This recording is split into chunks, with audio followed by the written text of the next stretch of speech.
visiems čia susirinkusiem. Gal sustokim ratukai.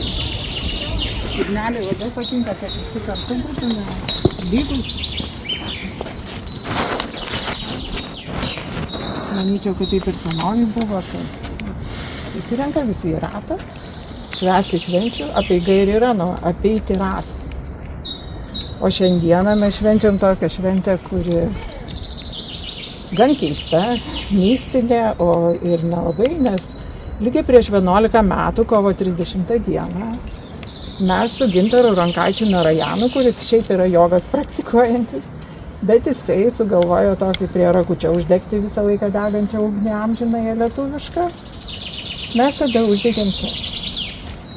Kadangi kurį laiką buvo ieškomas Trinkūno aukuras, kurį jisai čia 1990 metais sudėjo su bendraminčiais. Ir buvo toks akmenų ratukas, aš jį netyčia radau, tada radau 28 dieną, o 30 mes susitikom su Gintaru prie ragučio, aš sakau, vat yra tas ratas, sakau, gal nueinam pažiūrėt, jis atėjo, sako, klausyk, nu tai uždegam ugnį, jeigu jau atkasim ten gražiai, ten viską. Uždegėm tokią mažytę raudoną žvakutę, yra nuotrauka, bet pati pirmoji ta ugnelė buvo maža raudona žvakelė, obuoliukas ir dar toks ragučio vainikas iš pušelių padėtas šalia tų akmenukų. Kažkada Lietuvoje degė šventa ugnis, ją prižiūrėjo vaidilutės ar pasišventę žmonės, vaidilos ar kažkas, tai krydai galbūt ant šito kalno. Ir kad jinai turėtų ir dabar degti vardan Lietuvos, vardan jos vienybės, vardan jos stiprybės ir vardan mūsų visų, kad jinai tiesiog mums padėtų Lietuvo žemei, kad mes išliktumėm su savo gražiuoju paveldu, savo gražiaja kalba.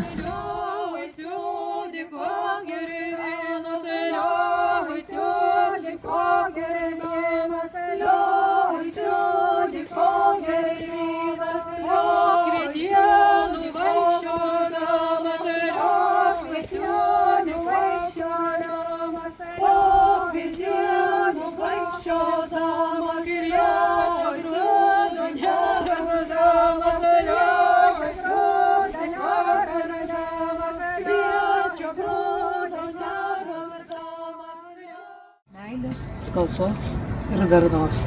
Mes iš Aulyčios, iš toli atvažiavom, dėkavojom, kad pakvietėt mus tenai.